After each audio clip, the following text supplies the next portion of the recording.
Welcome back to our daily Bible study. I am Matthew Gage. I'm pastor here at Faith Baptist Church in Decatur, Texas. We're going to be in Genesis chapter number 43. Genesis chapter number 43.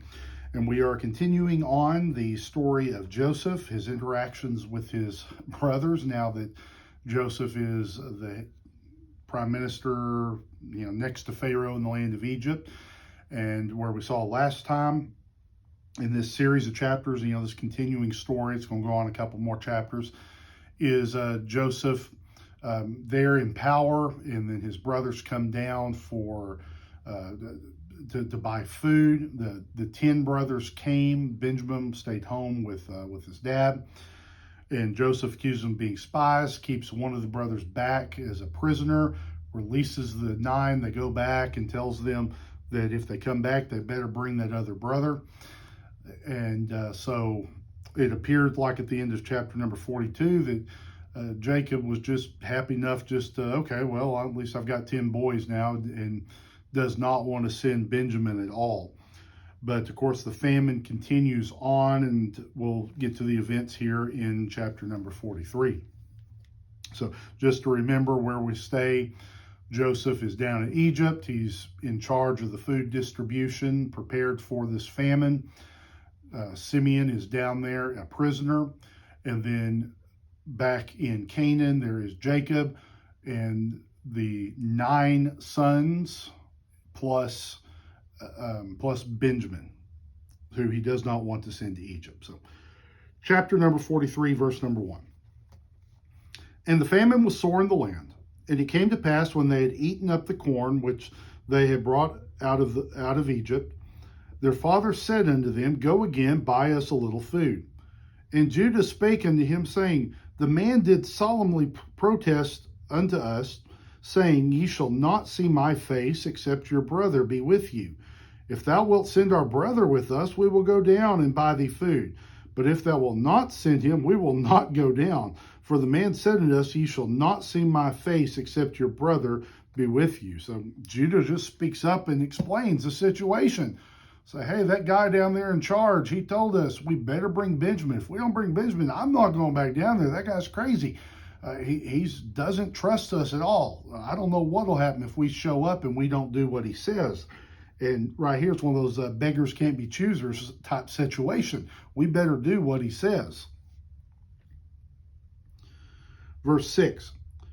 And Israel, that's Jacob, said, Wherefore dealt ye so ill with me, as to tell the man whether ye had yet a brother? And it's like, why'd y'all even tell him? You shouldn't even tell him. It's none of his business. Verse 7, And they said, The man asked us straightly of our state and of our kindred, saying, Is your father yet alive? Have ye another brother? And we told him according to the tenor of these words. Could we certainly know that he would say, Bring your brother down? And Judah said unto Israel his father, Send the lad with me, and we will arise and go, that we may live and not die, both we and thou, and also our little ones. I will be surety for him. Of my hand shalt thou require him. If I bring him not unto thee, and set him before thee, then let me bear the blame forever. For except we had lingered, surely now we had returned this second time. So they say, Judah kind of steps up right here again. Now here's Judah stepping up, and it's not the last time he's going to do that in this series of events. But Judah steps up and basically says, look, we have to go back down there. We have to go get food. We have to take Benjamin.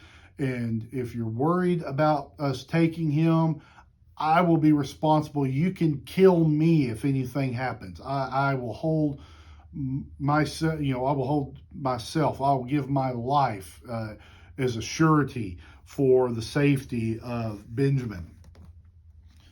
In verse 10, sounds like they probably waited too long. I think they waited about as long as they could because they did not want to go back down to Egypt, but now their hand was forced. Verse number 11.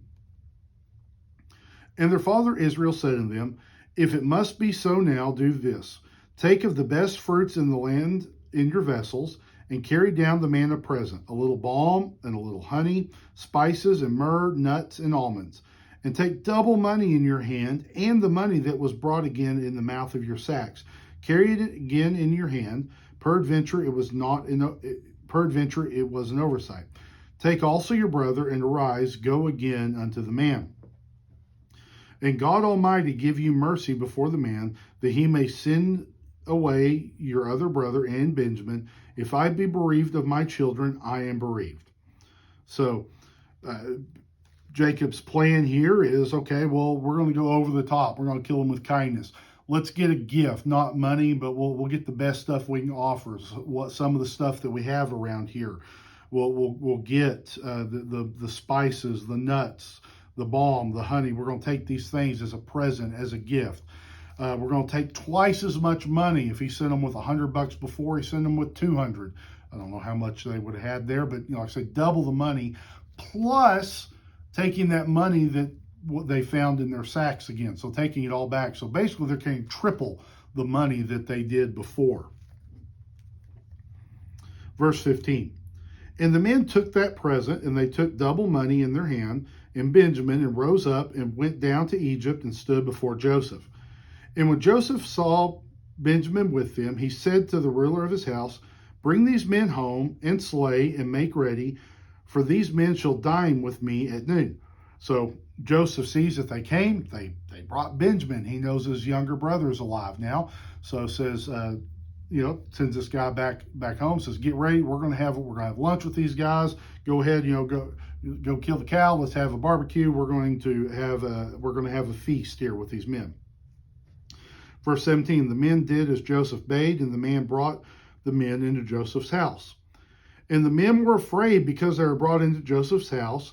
And they said, Because of the money that was returned in our sacks at the first time we are brought in, that he may seek occasion against us and fall upon us and take us for bondmen and our asses. So they smell a trap in all this, saying, oh my goodness, this is not good. Why would he bring us here? He's laying some kind of trap for us.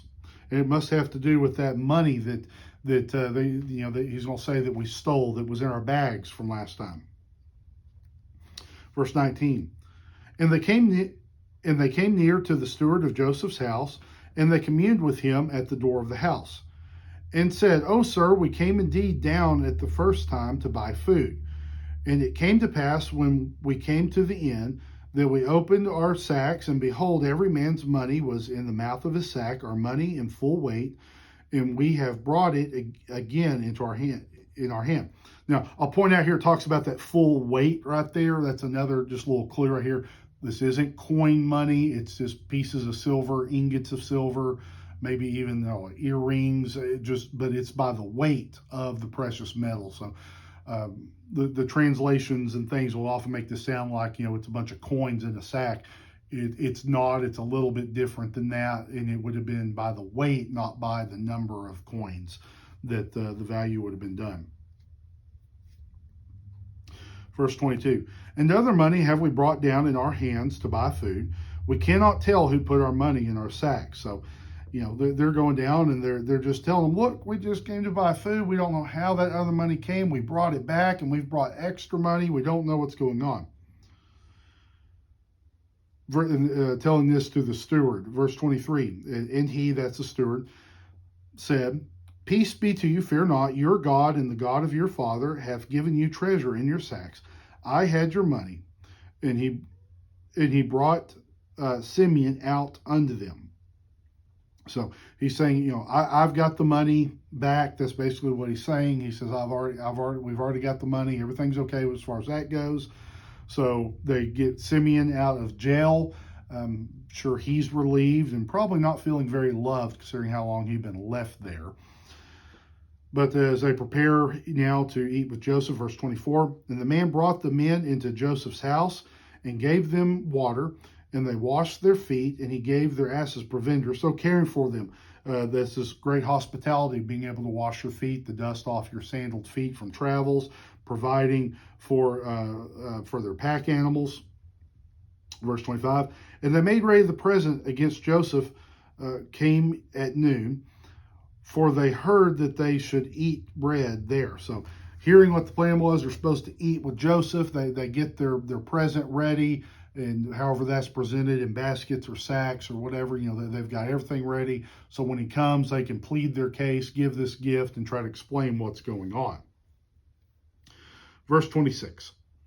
And when Joseph came home, they brought him the present which was in their hand into the house and bowed themselves to him to the earth. So they're showing the proper obeisance to him. They hand him the gift, and they're going out of their way to show that they're not at fault, that they're not spies, that they're just guys doing their job, trying to feed their families.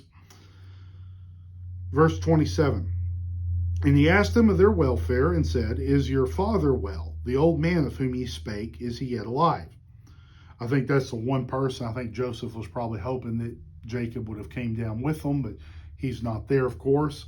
Now, you think about it, though, at this time, all 11 brothers, that's the first time in 13 plus years that all 12 brothers are all right there. Joseph, and then Benjamin, and plus the 10 other brothers. So all 12 are in one place. That's a pretty neat thing to think of, although nobody realizes it. Verse 28. And they answered, Thy servant our father is in good health, he is yet alive. And they bowed down their heads and made obeisance. They just keep tripping over themselves to show respect to Joseph. Verse 29, He lifted up his eyes and saw his brother Benjamin, his mother's son, and said, Is this your younger brother of whom ye spake unto me? And he said, God be gracious unto thee, my son. So he sees them over there. Of course, I think he recognizes them. Maybe it's been so long, he has a hard time. But as he recognizes them, goes over and greets them with a blessing. Verse 30. And Joseph made haste, for his bowels did yearn upon his brother, and he sought where to weep, and he entered into his chamber and wept there. So Joseph basically excuses himself pretty quick after seeing his brother.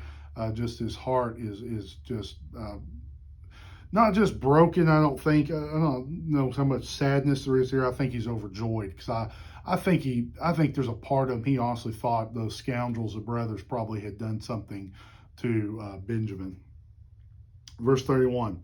And he washed his face and went out and refrained himself and said, Set on bread. So goes back out, everything's fine, back to normal, says, Let's eat.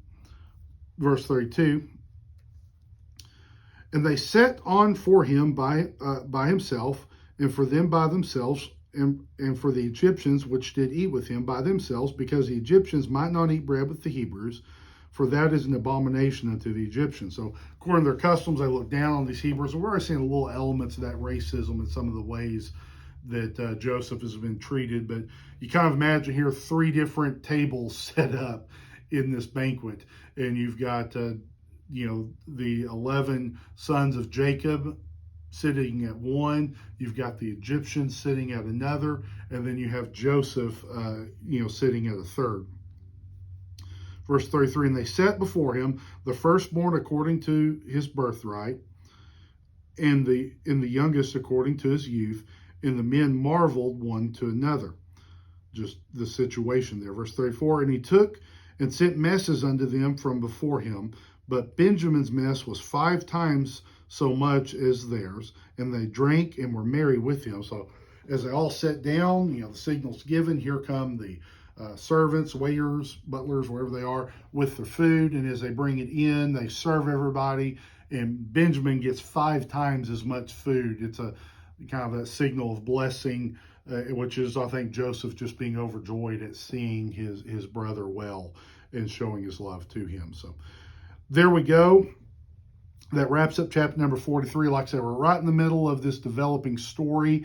We'll continue on with it next time, but just to recap where we're at is we have Joseph still prime minister there in Egypt, still in power. We have his brothers that have come back down to buy more food. And now all 11 of his brothers are there, though Jacob is still back up in the land of Canaan. And we're now set up here for the events of chapter number 44, as we will continue on next time. So anyway, thank you for watching. I hope it's been a help and a blessing to you.